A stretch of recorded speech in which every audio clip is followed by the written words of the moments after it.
اللہ تعالیٰ نے بنایا ہے، اور بنانے والا کہتا لقد خلقنا الانسان فی احسن تقویم. بنانے والا کہتا ہے میں نے تجھے بڑی بہترین ساخت میں بنایا. او انسان میں نے تجھے بڑا ہی سونا بنایا. کوئی تیرے ناک پر تنقید کرے تو کرے، تو کہ تجھے پتہ نہیں یہ چاہت کس کی ہے، میں مرضی سے نہیں بنا، یہ بنانے والے نے بنایا ہے. اس نے تجھے سونا بنایا، تو اپنے آپ کو پہچانتا ہی نہیں. تو جو ہے نا، خدا جانے بلندی ہے کہ پستی پر جہاں میں ہوں وہاں کوئی نہیں ہے. یہ میرا دور گھبرائے ہوئے لوگوں کا دور ہے، پریشان لوگوں کا دور ہے. ڈپریشن کے مریضوں کی تعداد 65% تک پہنچ گئی ہے. اس قدر زیادہ لوگ ڈرے ہوئے، پتہ نہیں کیا ہوگا. جو غریب ہو گیا وہ جانتا ہے شاید کبھی بھی میرا ہاتھ نہیں پڑے گا. جو بیمار ہو گیا وہ سمجھتا ہے کہ شاید کبھی تندرست نہیں ہوگا. تو کمزوری آ گئی اور تیزی کے ساتھ آئی. ٹی وی پہ بیٹھے لوگوں نے بھی کمزور کیا. پھر ایک تعویذ دھاگے والے تھے، انہوں نے بھی کہہ دیا تینوں کسی نے کچھ کیتا ہے. او بھئی کنے کیتا ہے؟ کہندا ہے مینوں حکم ہی نہیں، مینوں تے شرارت دا حکم سی، وہ میں کر چھڑی. تینوں کسی نے کچھ ہے؟ اب تو سوچتا ہے جتنے تیرے دشمن ہیں تو ان کی لسٹ بنا لے. تو شرارتیں ہوئیں، لوگ کمزور ہوئے، افکار کے اندر کمزوری آئی. رسول کریم صلی اللہ علیہ وسلم لوگوں کو طاقتور کرتے، توکل کا درس دیتے. توحید باری تعالیٰ کے ستھرے جذبے حضور اپنے غلاموں کو عطا فرماتے. ان کی فکری حضور تربیت فرماتے. فکری اللہ کے رسول صلی اللہ علیہ وسلم غار ثور میں موجود ہیں. سیدنا صدیق اکبر رضی اللہ تعالیٰ عنہ. کفار جو گرفتار کرنے والے تھے، پیچھے لگے ہوئے تھے، وہ غار ثور کے دروازے تک آ گئے. جس طرح ڈاکٹر بول دیتا ہے، وہ کہہ دیتا ہے کہ اب جناب مشکل ہے، اگلے ہفتے آپ چلے جائیں گے. تو وہ جو کمزور لوگ ہیں انہوں نے اگلے ہفتے کیا جانا ہوتا ہے، وہ جب ڈاکٹر بتاتا ہے اسی وقت ہی فوت ہو جاتے ہیں. وہ کہتے ہیں اگلا ہفتہ تو لیٹ ہے، اسی وقت ہی سمیٹ لیتے ہیں سامان سفر. اور کچھ لوگ ایسے تھے، ڈاکٹر نے کہا کہ جناب آپ کی رپورٹس بتاتی ہیں کہ آپ بہت جلدی چلے جائیں گے. تو انہوں نے کہا جناب آپ جو کہہ رہے ہیں اپنے علم کے مطابق کہہ رہے ہیں، پر ہونا تو وہ ہے جو میرا رب کریم چاہے گا. یہ وہ جذبات ہیں جو ہمیں رسول کریم علیہ السلام نے عطا فرمائے. دیکھو حضرت ابو بکر صدیق رضی اللہ تعالیٰ عنہ کے ساتھ حضور غار ثور میں موجود ہیں. کفار جو گرفتار کرنے والے ہیں وہ دروازے تک آ گئے، بالکل دروازے تک. جناب صدیق اکبر رضی اللہ تعالیٰ عنہ ان کو دیکھ کر تھوڑا سا گھبرائے. اپنے لیے نہیں، ذات مصطفیٰ کے لیے گھبرائے، کہیں حضور کو کوئی تکلیف نہ پہنچ جائے. تھوڑا گھبرائے، یا رسول اللہ وہ تو قریب آ گئے، اور اگر انہوں نے پیروں کی جانب جھک کر دیکھا وہ تو ہمیں دیکھ لیں گے. بالکل سرانے پہنچ گئے، یہ آ گئے، کھڑے ہو گئے. اور درمیان میں پردہ کیا ہے؟ مکڑی کا جالا. اور مکڑی کا جالا پھونک سے بھی اڑ جاتا ہے. تو مکڑی کا جالا بیچ میں. حضور وہ تو پہنچ گئے، ذرا جھک کر کے دیکھیں گے تو وہ تو ہمیں پکڑ لیں گے. اب یہ وقت تربیت ہے، اور وہ تربیت جو محبوب نے اپنے اس عظیم صحابی کی فرمائی، اس تربیت کو میرے رب کریم نے قرآن مجید میں بیان فرمایا. حضور فرماتے ہیں، رب فرماتا ہے کہ فرمایا محبوب نے، فرمایا لا تحزن، ابو بکر گھبرانا. یہ ایک موقع ہوتا ہے جب انسان کو گھیر لیتی ہیں مشکلات چاروں جانب سے، اور جو بھی آتا ہے وہ اسے مایوس ہی کرتا ہے. لیکن حالات کے سہمے ہوئے لوگوں کو بتا دو، حالات بدل جاتے ہیں، ایک جیسے نہیں رہتے. کہا لا تحزن، ابو بکر گھبرانا. کیوں؟ ہماری فوجیں آ کے انہیں پکڑ لیں گی، یا اندر ہمارے پاس کوئی ایسا اسلحہ موجود ہے کہ ہم ان پر چھوڑ دیں گے تو یہ مر جائیں گے.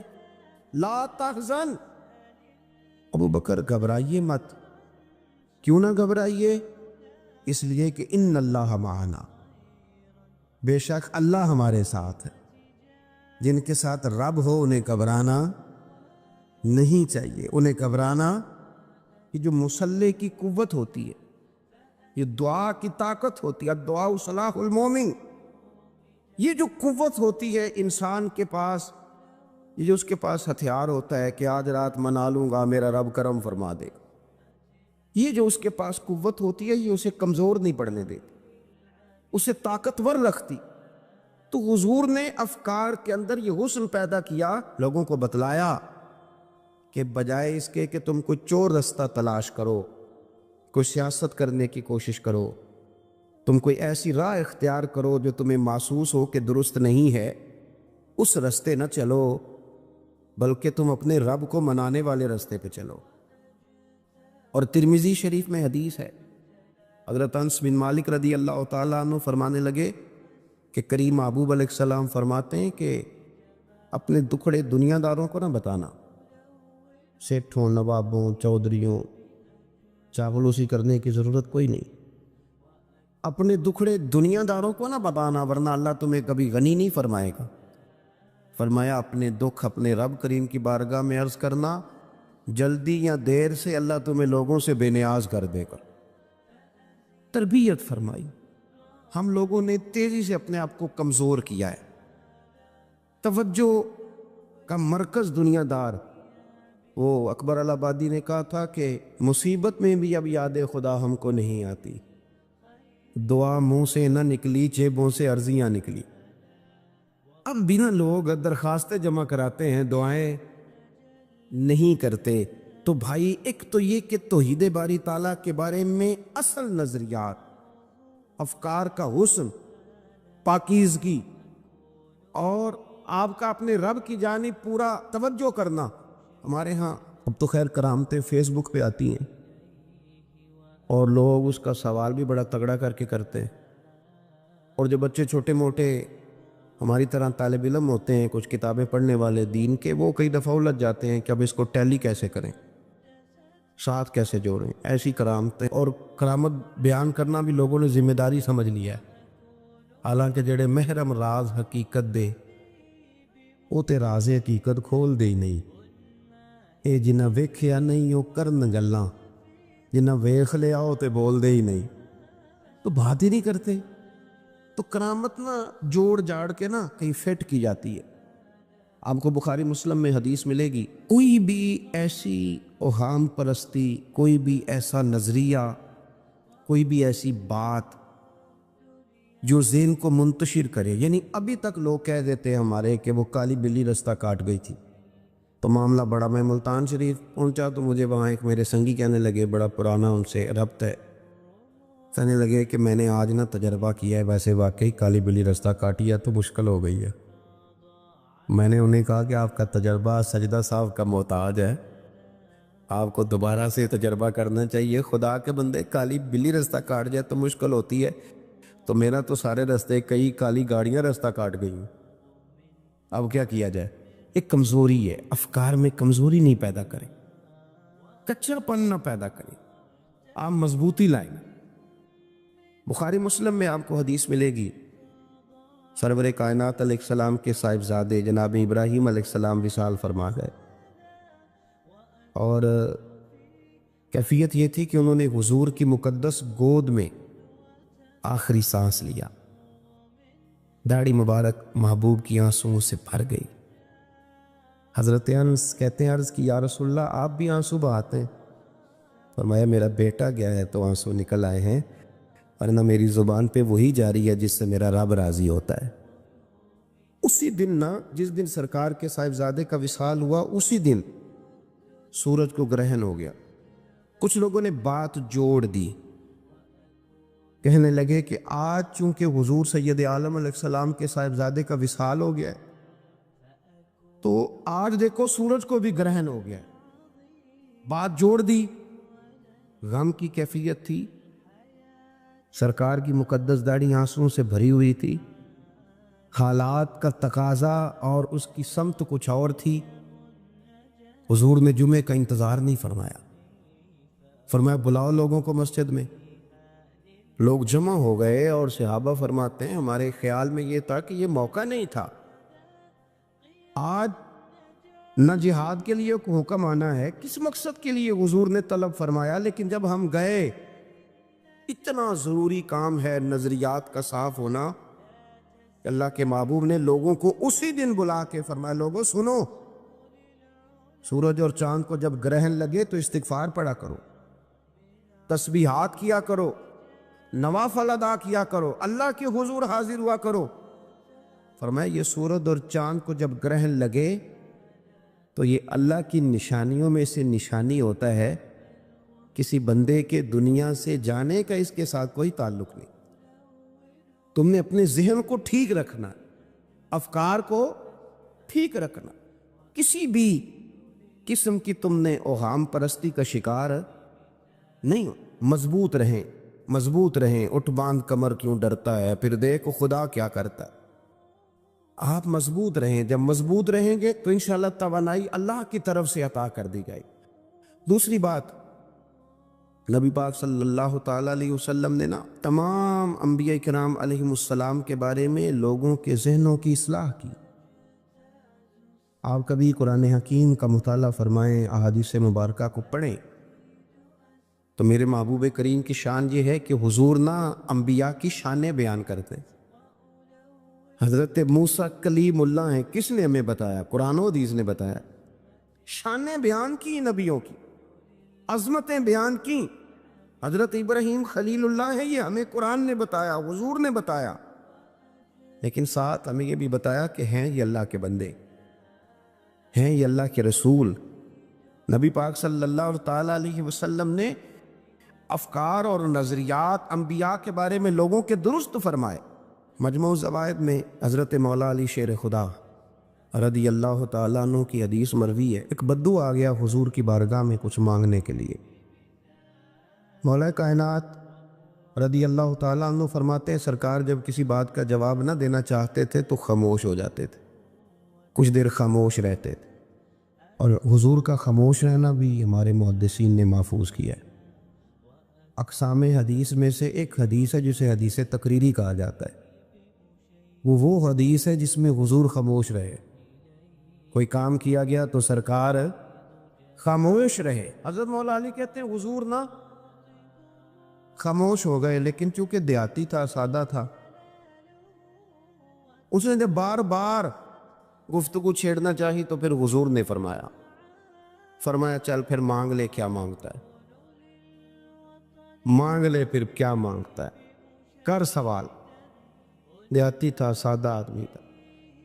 مولا کائنات فرماتے ہیں ہمیں یوں لگا کہ اب یہ آخرت اپنی سوار جائے گا، جنت کا سوال کرے گا، لیکن بڑا ہی سادہ تھا۔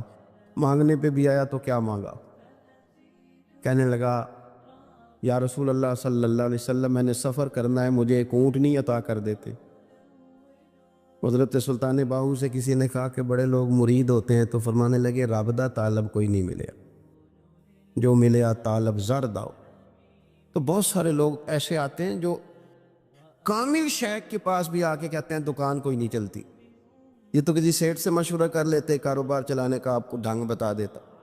یہ یہاں آ کے بھی آپ نے یہی سوال کیا، یہاں پہنچ کے بھی یہی سوال۔ تو نبی پاک صلی اللہ تعالیٰ علیہ وسلم سے کہنے لگا ایک اونٹ دے دیں آنے جانے کے لیے۔ حضرت علی کہتے ہیں ہمیں بڑا افسوس ہوا، یار تو آیا کہاں پہ ہے اور تو مانگ کیا رہا ہے؟ تو بارگاہ دیکھ اور اپنا سوال دے، تو کہاں کھڑا ہے، کیا مانگ رہا؟ حضور مسکرائے اور مسکرا کر کے فرمایا کہ اونٹ تجھے دیا، چل کچھ اور بھی مانگ لے۔ حضرت علی کہتے ہیں ہم نے کہا اب جنت مانگے گا یہ حضور سے؟ تو بڑا ہی بھولا تھا، کہنے لگا جی اگر آپ کچھ اور بھی دینا چاہتے ہیں تو اونٹ پہ ڈالنے کے لیے کجاوا بھی دے دیں۔ تو حضرت مولا علی شیر خدا فرماتے ہیں ہمیں پھر بڑا افسوس ہوا کہ یار دیکھو اتنا چانس ملا پھر کھو دیا ہے۔ رسول کریم علیہ السلام بھی مسکرائے، اور سرور کائنات کی جو مسکراہٹ ہوتی تھی وہ خوشیاں تقسیم کرتے۔ اعلیٰ حضرت رحمت اللہ علیہ فرماتے ہیں جس کی تسکین سے روتے ہوئے ہنس پڑے، جس کی تسکین سے روتے۔ اب یہاں سوال پیدا ہوتا تھا کہ پھر اس مسکراہٹ کے لیے تو انتظار کرنا پڑتا ہوگا کہ حضور مسکرائیں تو روتے ہوئے ہنسیں، تو اگلا شعر بھی ہے اور جواب بھی ہے۔ فرمانے لگے جس کی تسکین سے روتے ہوئے ہنس پڑیں اس تبسم کی عادت پہ لاکھوں صلاح ہو۔ یہ تو عادت ہے حضور کی، یہ تو عادت ہے مسکراتے رہنا۔ تو حضور بھی زیر لب مسکرائے۔ تیسری دفعہ میرے کریم نے پھر فرمایا چل مانگ لے کچھ، تجھے ایک چانس اور دیتے ہیں۔ پر مولا کائنات فرماتے ہیں بڑا ہی بھولا تھا، تیسرا چانس ملا، گویا گولڈن چانس ملا، لیکن پھر بھی وہیں کا وہیں رہ گیا۔ کہنے لگا ٹھیک ہے، اگر آپ کچھ اور بھی دینا چاہتے ہیں تو میرا سفر لمبا آنے جانے کا خرچہ بھی دے دے۔ اللہ اکبر۔ اب حضور عقائد کی بابت بتانے لگے کہ رسالت کے بارے میں، محبوب کے بارے میں عقیدہ کیسا ہونا چاہیے۔ تو حضور علیہ السلام فرمانے لگے تجھ سے تو وہ بنی اسرائیل کی بڑھیا ہی اچھی تھی۔ یا رسول اللہ صلی اللہ علیہ وسلم کون سی؟ تو حضور فرمانے لگے جناب موسیٰ علیہ السلام کو حکم ہوا ہجرت کریں، تو آپ جانے لگے، تو پھر ارشاد خداوندی ہوا کہ جہاں حضرت یوسف علیہ السلام مدفون ہے، آپ کا مزار پر انوار ہے، اگر آپ کو جانا ہے تو پھر ان کے تابوت کو بھی آپ نکال کر کے ساتھ لے جائیں۔ حضرت سیدنا موسیٰ علیہ السلام نے لوگوں سے پوچھا تمہیں پتہ ہے جناب یوسف کا مزار کہاں ہے؟ کسی کو نہیں پتا۔ ایک بوڑھی اماں ہے ضعیف العمر، اس کو خبر ہے۔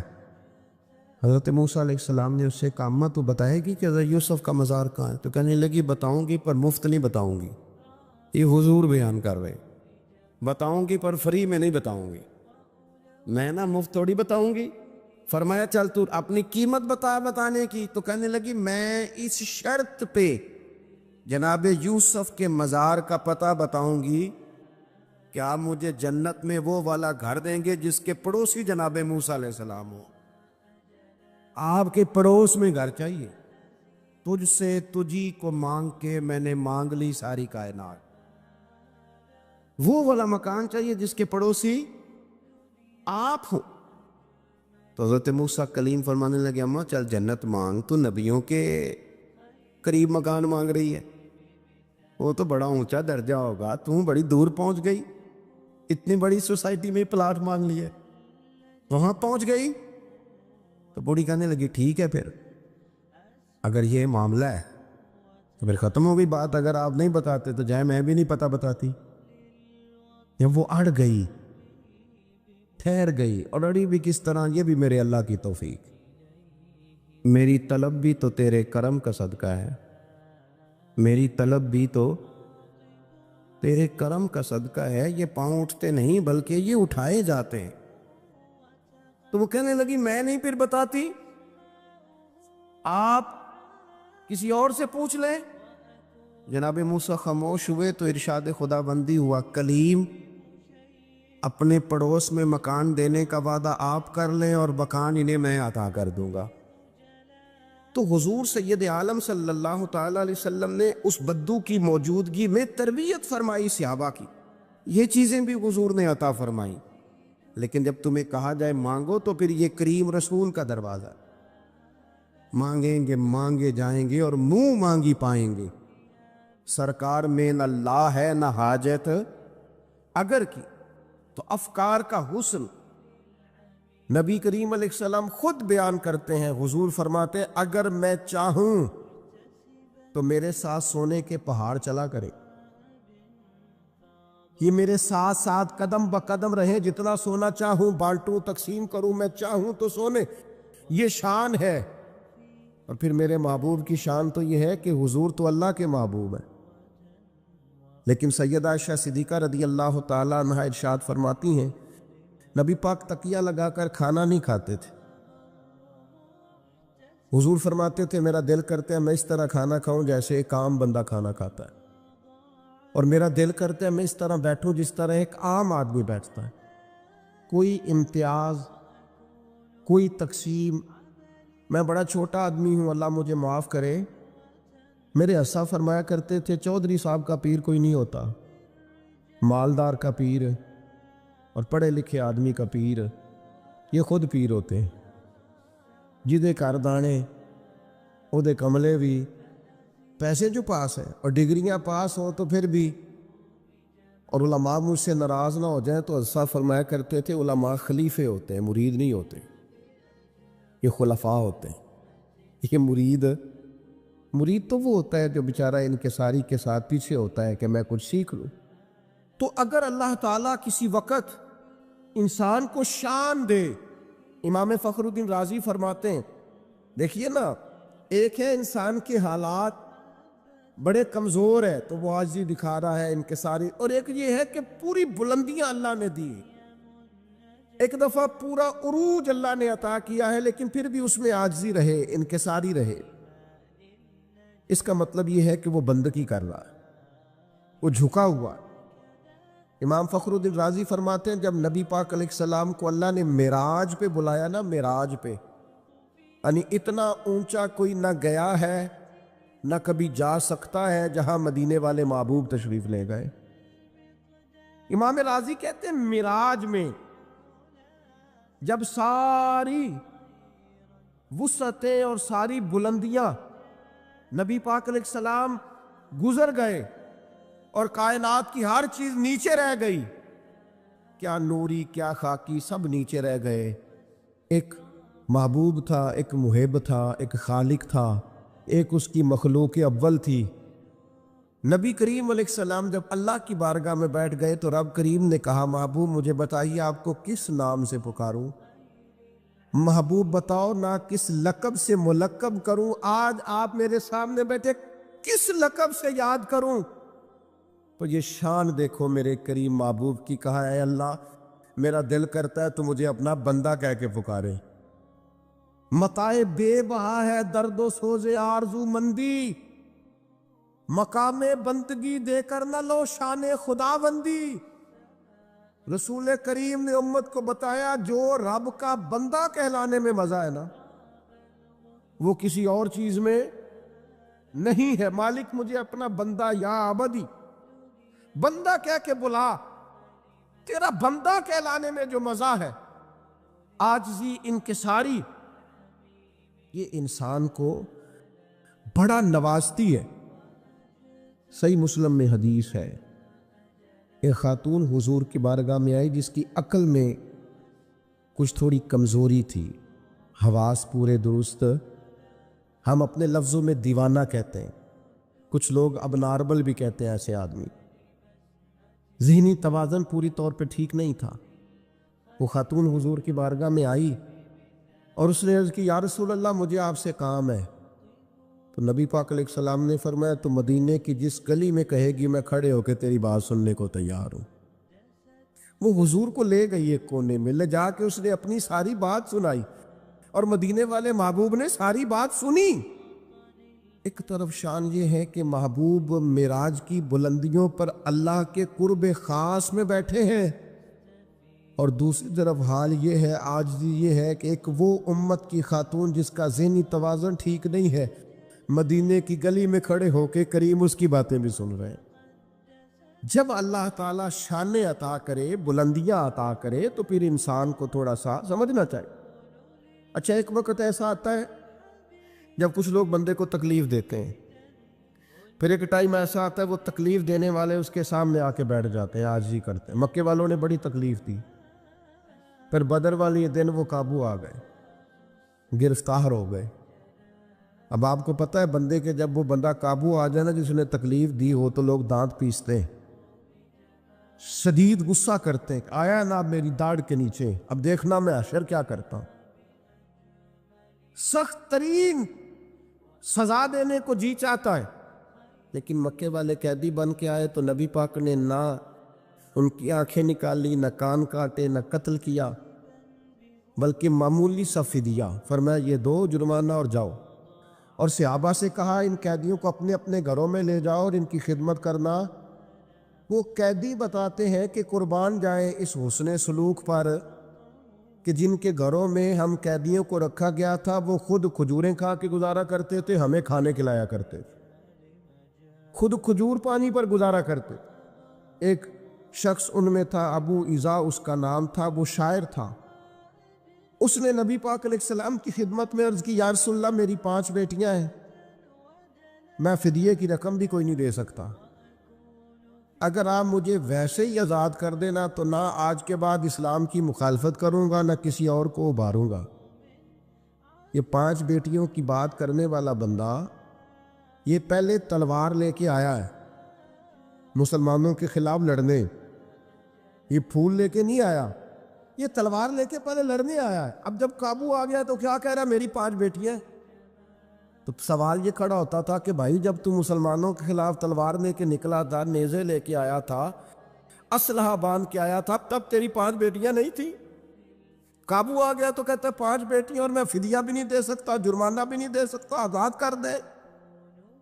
پر کھڑا ہے نا رسول رحمت کے سامنے، یا رسول اللہ مجھے معافی دے دے، تو حضور مسکرا کے فرمانے لگے ٹھیک ہو گیا، جا میں نے معافی دے دی، ختم ہو گئی بات۔ یہ وہ عاجزی انکساری کے پہلو ہیں جو نبی کریم صلی اللہ تعالی علیہ وسلم نے ہمیں سکھائے ہیں۔ میرے عزیزو، فتح جب ہوئی نا مکے کی تو بہت بڑی فتح تھی۔ خود قرآن نے کہا اذا جاء نصر اللہ والفتح ورأیت الناس يدخلون فی دین اللہ افواجا، بہت بڑی فتح تھی، لیکن صحابہ فرماتے فتح مکہ تاریخ انسانیت کا بہت بڑا معرکہ تھا۔ پر ہم نے یہ حال دیکھا کہ نبی کریم علیہ السلام جب مکے میں داخل ہو رہے تھے تو سیاہ رنگ کا امامہ باندھا ہوا تھا اور گردن جھکی ہوئی، اور اتنی گردن مبارک جھکی ہوئی تھی کہ لگتا تھا اونٹ کے کجاوے سے جا لگے۔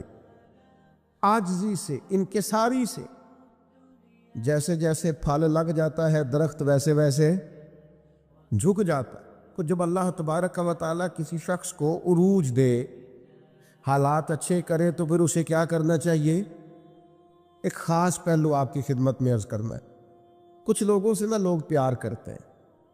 وہ چراغ گولڑا نے کہا تھا خدا کا شکر زمانے کی قدردانی ہے، ہم جوان بھی نہ ہوئے تھے کہ پیر کہلائے۔ کچھ لوگ ایسے ہوتے ہیں جو کہیں صاحبزادے ہوتے ہیں، کہیں ان سے لوگ عقیدت کرتے ہیں۔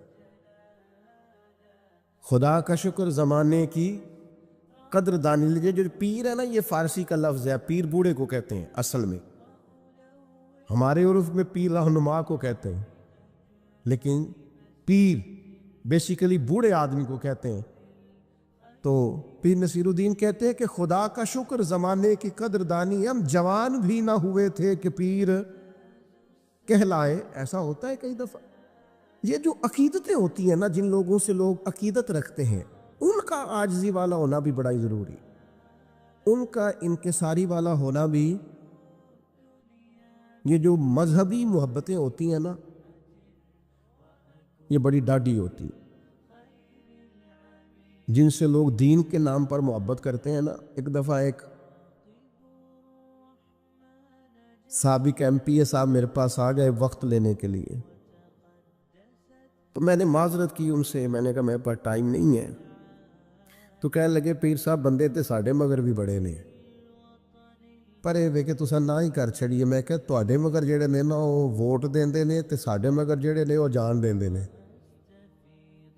اے ساڈا تے تواڈا فرق ہے۔ یہ مذہبی محبتیں ہوتی ہیں نا، یہ بڑی اچھا، اللہ تعالیٰ معاف کرے، بہت سارا فضل کرے، ان کا بھی لوگ پھر غلط استعمال کرتے ہیں۔ بعض نا عاقبت اندیش لوگ دین کے نام پہ محبت کرتے ہیں، ان کے دل میں ایک خواہش جاگ جاتی ہے پیسوں کی، اقتدار کی، بڑی کوٹھی کی، بڑے گھر کی، بڑی گاڑی کی۔ مذہبی عقیدتیں جو ہوتی ہیں نا، یہ بڑی انفرادی ہوتی ہے، اور اس میں کئی دفعہ تھوڑی آزمائش بھی۔ جس کو لوگ نیک سمجھتے ہیں، لوگ کہتے ہیں جنازہ بھی اسی نے پڑھانا ہے، نکاح بھی، کیونکہ بندہ جو نیک ہے، کول پہ بھی اسی نے آنا ہے، محفل پہ بھی اسی نے آنا ہے۔ کیوں کہ بندہ وہ نیک پھر بیچارہ خود کچھ بھی نہیں کر سکتا، سارے کام نیک آدمی سے کرانے ہیں۔ بندہ نیک ہے لہذا سارے کام، پیتا بھی یہی کاٹے گا، افتتاح بھی یہی کرے گا، سارے کام یہ کرے گا، کیونکہ بندہ نیک ہے۔ اب وہ جیسے تیسے بھی ہو، چونکہ نیک ہے لہذا اسے بھی ہر جگہ۔ تو اس کے کئی پہلو ہیں مذہبی محبتوں کے۔ کائنات میں دین کے نام پر جو سب سے زیادہ پیار کیا گیا وہ مدینے والے محبوب سے کیا گیا۔ یعنی اتنا پیار کیا گیا کہ عروہ بن مسعود ثقفی نے کہا تھا میں نے زمانہ دیکھا ہے، وہ بادشاہ بھی گویا دیکھے جو اپنے آپ کو سجدے کراتے ہیں معاذ اللہ، لیکن جو عقیدت مدینے والے محبوب کے غلام حضور کے ساتھ رکھتے ہیں نا، یعنی کلی کا پانی سرکار اگر باہر نکالے تو جو لوگ چہروں پہ مل لے، اور جس کو پانی نہ ملے وہ دوسرے کے ہاتھ سے مس کر کے اپنے چہرے پر مل لے. اتنی عقیدتیں. یعنی حضرت عثمان غنی بیت اللہ شریف سامنے ہو اور ان سے کہا جائے طواف کر لو تو وہ کہے نہیں، اپنے نبی کے بغیر نہیں کرنا. یعنی اتنی عقیدت کہ ام المومنین سیدہ ام حبیبہ ان کے والد ابو سفیان ملنے آئے تو بستر سمیٹ لے، ان سے کہا جائے پتر تو نے بستر اٹھا لیا ہے؟ تو وہ کہیں اس لیے اٹھا لیا کہ یہ میرے نبی پاک کا بستر ہے، اس پر باپ چاہے کوئی بھی ہو، اگر کافر اور مشرک ہے تو حضور کے بستر پر بیٹھ سکتا. اتنی عقیدتیں نبی پاک کے ساتھ لوگوں نے کی، لیکن اس کے باوجود رسول پاک صلی اللہ تعالی علیہ وسلم کا یہ عاجزی کا عالم ہے کہ جب بدر کے لیے حضور جا رہے تھے تو ایک ایک سواری تھی اور تین تین لوگ تھے، تو نبی پاک علیہ السلام کے ساتھ بھی دو لوگ ہو گئے، حضرت مولا علی شیر خدا اور حضرت ابو لبابہ رضی اللہ تعالیٰ عنہ. تو طریقہ کار یہ تھا کہ تینوں لوگ باری باری سوار ہوتے، دو پیدل چلتے ایک سوار ہوتا. حضرت ابو لبابہ رضی اللہ تعالیٰ عنہ سوار ہوئے، مولا علی سوار ہوئے، پھر میرے نبی کریم سوار ہوئے. جب باری آئی حضور کے پیدل چلنے کی تو غلاموں نے کہا یا رسول اللہ ہمارا نہیں دل کرتا آپ پیدل چلے، آپ بھی سواری پہ بیٹھیں. تو پتہ ہے حضور نے کیا فرمایا؟ فرمایا نہ تو تم مجھ سے زیادہ طاقتور ہو اور نہ ہی ایسا ہے کہ تمہیں اللہ سے ثواب زیادہ لینا ہے، مجھے لینا نہیں، مجھے بھی اپنے رب سے اجر لینا ہے. جس طرح تم پیدل چلے ہو میں بھی اسی طرح پیدل چلوں گا. یہ عقیدت، محبت، الفت اپنی جگہ پر وہ کوئی کر رہا ہے، لیکن سرور کائنات علیہ السلام نے جواب میں عاجزی کر کے دکھائی، انکساری کر کے. صحابہ جانے لیے حاضر ہے، حضور جو آپ حکم کرے ابرو کے اشارے پر ہر چیز قربان ہے. لیکن دوسری طرف منظر یہ ہے کہ اگر صحابہ کہتے ہم مسجد نبوی کی تعمیر کے وقت 3 اینٹیں اٹھا کے لاتے تھے تو حضور 4 اٹھا کے لاتے. نبی کریم علیہ السلام نے کسی ممتاز ہونے کو، کسی امتیاز کو پسند ہے نا. ہمارے اندر بہت سارے لوگ جو اپنے گھر بھی سبزی لینے نہیں جا سکتے، اگر ڈرائیور رکھنے کی طاقت مل جائے نا، 4 پیسے آ جائے، پھر ان کا خیال ہوتا ہے گاڑی کا دروازہ بھی ڈرائیور ہی کھولے، بند بھی ڈرائیور ہی کرے، پتہ تو چلے نا کسی کو کہ جناب نے ملازم رکھا ہوا ہے. یہ چیزیں انسان کو مشکل میں ڈال دیتی ہیں، اس کی تکالیف بڑھ جاتی، اس میں آزمائش آ جاتی، حالات کا تناظر کچھ اور کا کچھ اور ہو جاتا ہے. انسان جب اتنا بڑا ہو جاتا ہے تو پھر وہ عام انسانوں کے ساتھ وقت نہیں گزار سکتا، پھر اپنوں کے ساتھ بھی وہ خوشیاں گزار سکتا نہیں. وہ پھر اپنوں کے لیے بھی، میں ملک سے باہر تھا تو چند لوگ میرے گرد آ کے بیٹھ گئے، کہنے لگے ہمارا دل کرتا ہے مستقل یہاں آ جائیں.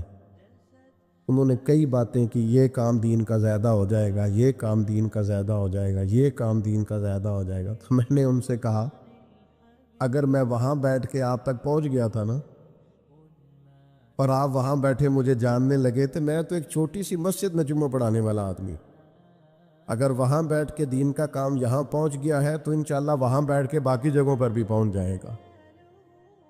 تھوڑا سا انسان واپس آئے، چیزوں کو دیکھے، وہ غور رکھے کہ اصل کیا ہے.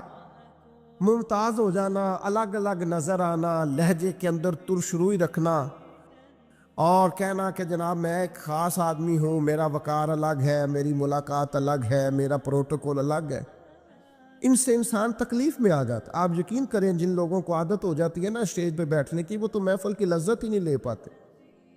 ان بیچاروں کو ایسا سخت مسئلہ، یہ میں نے دیکھا ہے کچھ لوگ مذہبی جلوس نکل رہا ہے، میلاد شریف کا ہے، کوئی اور تقریب ہے، اس میں بھی بیچارے بڑے سخت پریشان ہیں کسی طریقے سے میری فوٹو آ جائے، کسی کو پتہ چل جائے.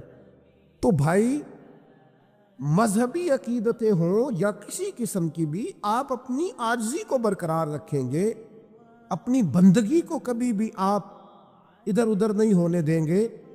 سفر کر رہے تھے صحابہ نبی پاک کے ساتھ، تو ایک جگہ بکرا ذبح کر کے پکانے کی بات آئی، تو ایک صحابی نے کہا میں ذبح کروں گا، ایک نے کہا میں کھال اتاروں گا، ایک نے کہا میں گوشت بناؤں گا۔ تو نبی کریم علیہ السلام فرمانے لگے کہ پھر میں اس طرح کرتا ہوں، میں لکڑیاں اکٹھی کر کے لاتا ہوں تاکہ آگ جلائی جائے، میں لکڑیاں اکٹھی کر کے لاتا ہوں۔ تو عرض کی یا رسول اللہ صلی اللہ تعالی علیہ وسلم، ہم سب ہیں نا، ہم یہ کام کریں گے؟ تو حضور نے فرمایا میں تم میں سے ممتاز ہونا پسند نہیں کرتا۔ کریم ارشاد فرمانے لگے بے شک اللہ تعالیٰ کو یہ بات ناپسند ہے کہ کوئی بندہ اپنے ساتھیوں میں امتیاز کی صورت اختیار کرے، الگ تھلگ نظر آئے، میں ممتاز ہونا پسند نہیں کرتا، لہذا میں یہ کام کروں گا۔ میرے بھائیوں، زندگی میں ہر قسم کا تکبر، وہ عہدے کا ہو، وہ علم کا ہو، وہ دولت کا ہو، وہ سمجھداری کا ہو، وہ اونچی برادری کا ہو، کوئی بھی تکبر ہو، نبی پاک نے حد بندی کر دی۔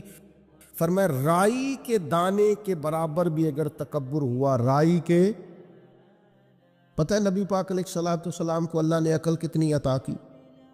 حضرت وہب ابن منبہ فرماتے ہیں اللہ تعالیٰ نے عقل کا 1000 حصہ کیا ہے،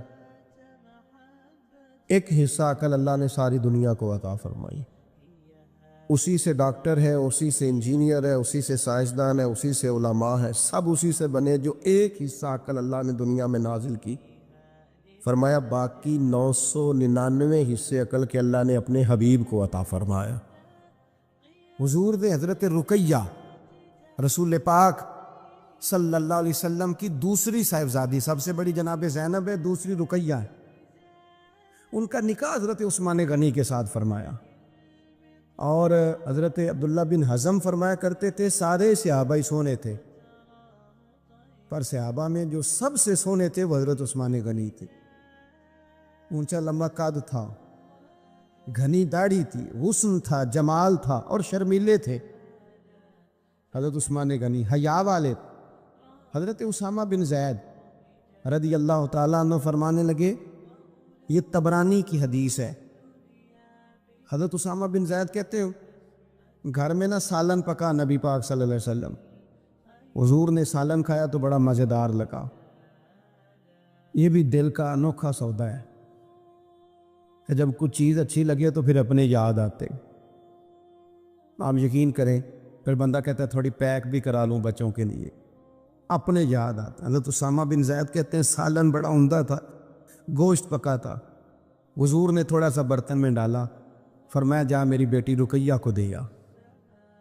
جناب اسامہ بن زید رضی اللہ تعالیٰ عنہ فرماتے ہیں ایک تو میں چھوٹا تھا، دوسرا بھی پردے کی آیتیں بھی نازل نہیں ہوئی تھی، ایک دوسرے کے گھروں میں بلا روک ٹوک لوگ آیا جایا کرتے تھے۔ آپ فرماتے ہیں وہ سالن کا برتن لے کے جب میں پہنچا نا حضرت عثمان غنی کے گھر، دونوں میاں بیوی ایک چارپائی پہ بیٹھے تھے۔ فرماتے ہیں میں نے بھی دنیا دیکھی پر اتنا سونا جوڑا میں نے بھی کبھی نہیں دیکھا۔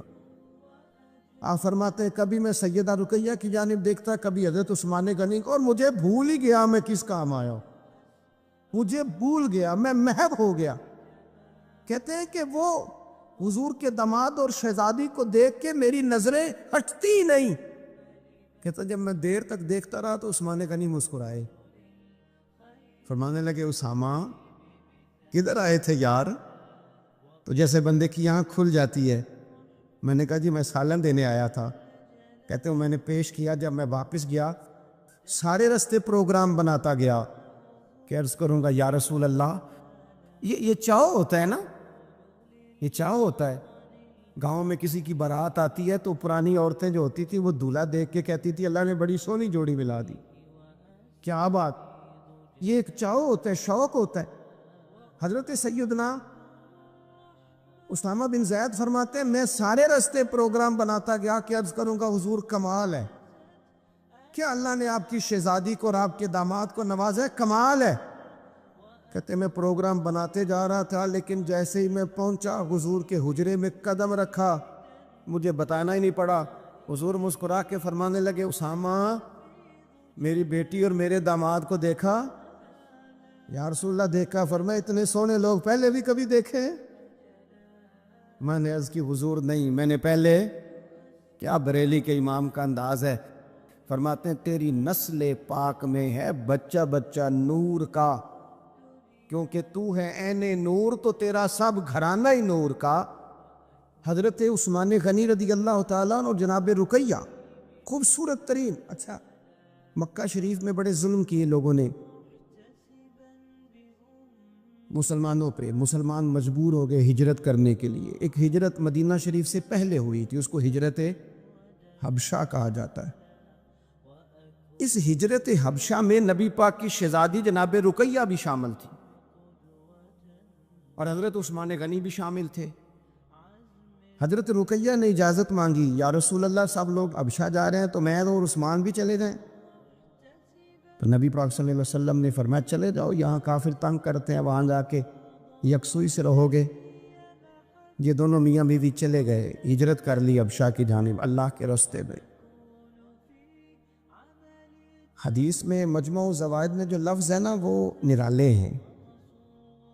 صحابہ فرماتے ہیں حضور ہر آنے جانے والے سے پوچھتے میری رقیہ کا کیا حال ہے، میرے عثمان کا کیا حال ہے، لیکن خبر نہ کوئی ملتی، حضور پریشان رہتے۔ صحابہ فرماتے ہیں ایک عورت ایک دن آئی، نبی پاک علیہ السلام نے اس سے بھی فوراً پوچھا بتاؤ نا میرے عثمان اور رقیہ کا کیا حال ہے، ملی ہو؟ کہنے لگے یا رسول اللہ میں مل کے آئی ہوں، عثمان کو تو اللہ نے شان ہی بڑی دی ہے، وہ مٹی کو بھی ہاتھ لگاتا ہے تو رب اسے سونا بنا دیتا ہے۔ وہ تو کمال ہو گئی، اللہ کے حبیب وہ بڑے سکون میں ہیں، سکھی ہیں۔ اب حضور نے بیان کیا مجموع الزوائد میں اور تاریخ الخلفاء میں امام سیوطی علیہ رحمہ نے اس کو لکھا۔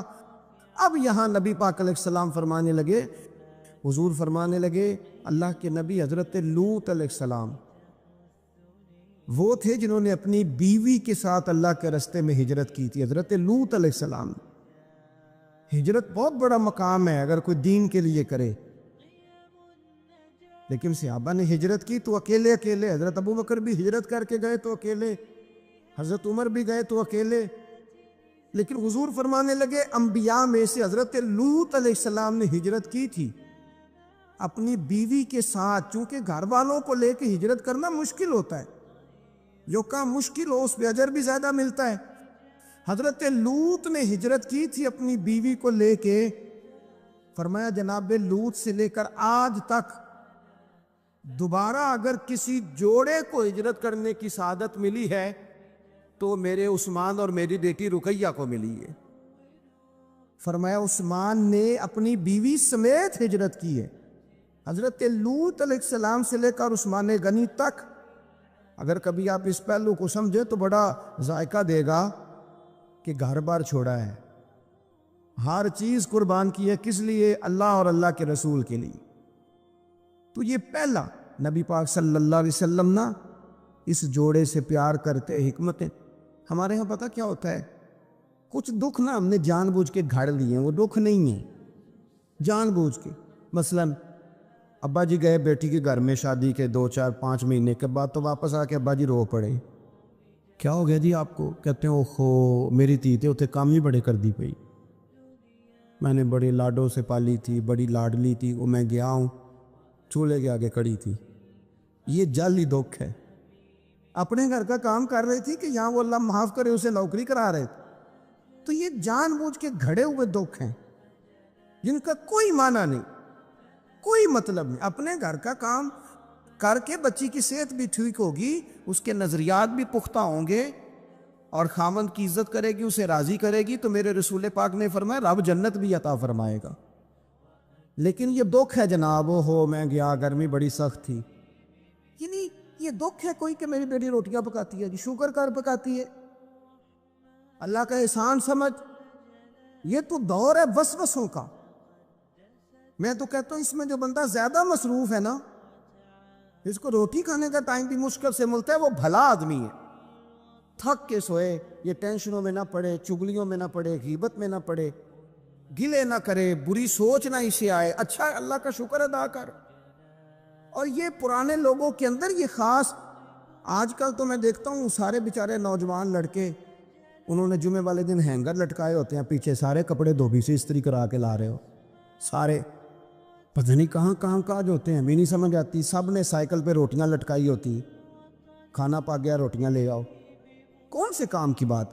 پھر بھی ابا جی رو رہے ہیں آ کے۔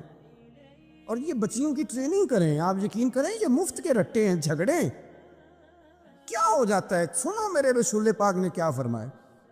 کسی نے پوچھا حضور بہترین مسلمان کون ہے؟